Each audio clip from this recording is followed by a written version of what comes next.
I mean, one question that has been hard for me to answer for my listeners is how do we, as people who are are watching this, how do we get involved when we don't have any political leaders who have any ability to execute anything, any legislation, any executive order? I mean, who are seemingly, at least, without any institutional power. Well, for speaking from an American version of social democracy, that's been our problem for a very long time. But right now, I think there are important opportunities at the local level for left liberal activism in cities that are declaring themselves safe havens for immigrants.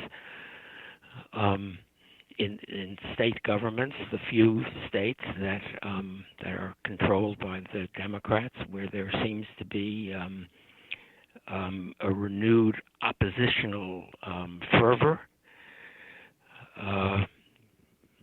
I think we have to work wherever we are. We're going to have to defend public schools, and that is always in America a local politics. So I would look for activism at every level, and especially the lower levels of American government. I remember back in the 60s when I helped to organize a group called the Cambridge Neighborhood Committee on Vietnam in Cambridge, Massachusetts, an anti-war group. In those days, there was actually a local branch of the Democratic Party in Cambridge, and we were able to capture it and send a delegate to the convention.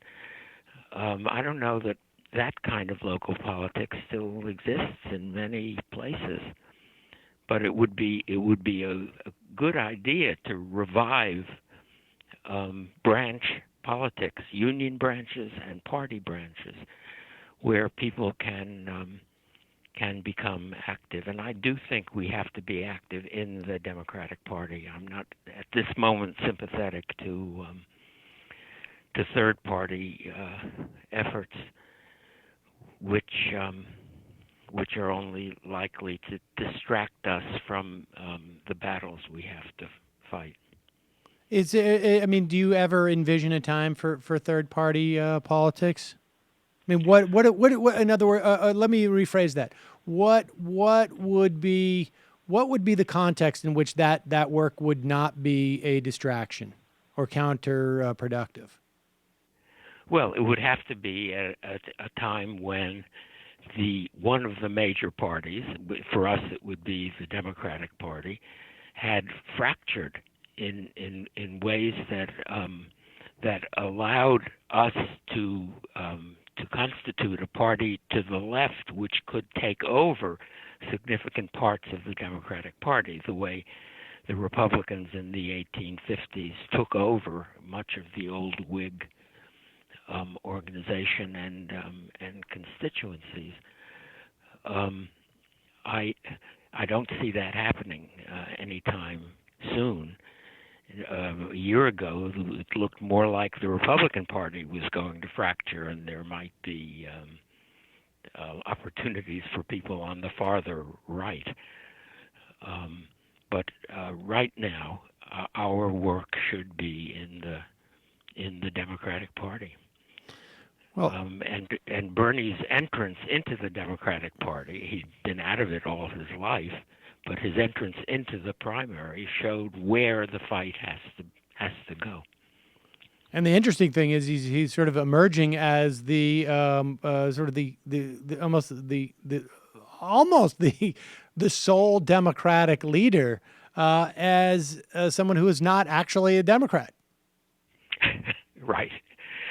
Right, but there are others. Right. There is Elizabeth Warren. There is what's his name, the Senator Brown from Sherrod Ohio. Brown. Yes.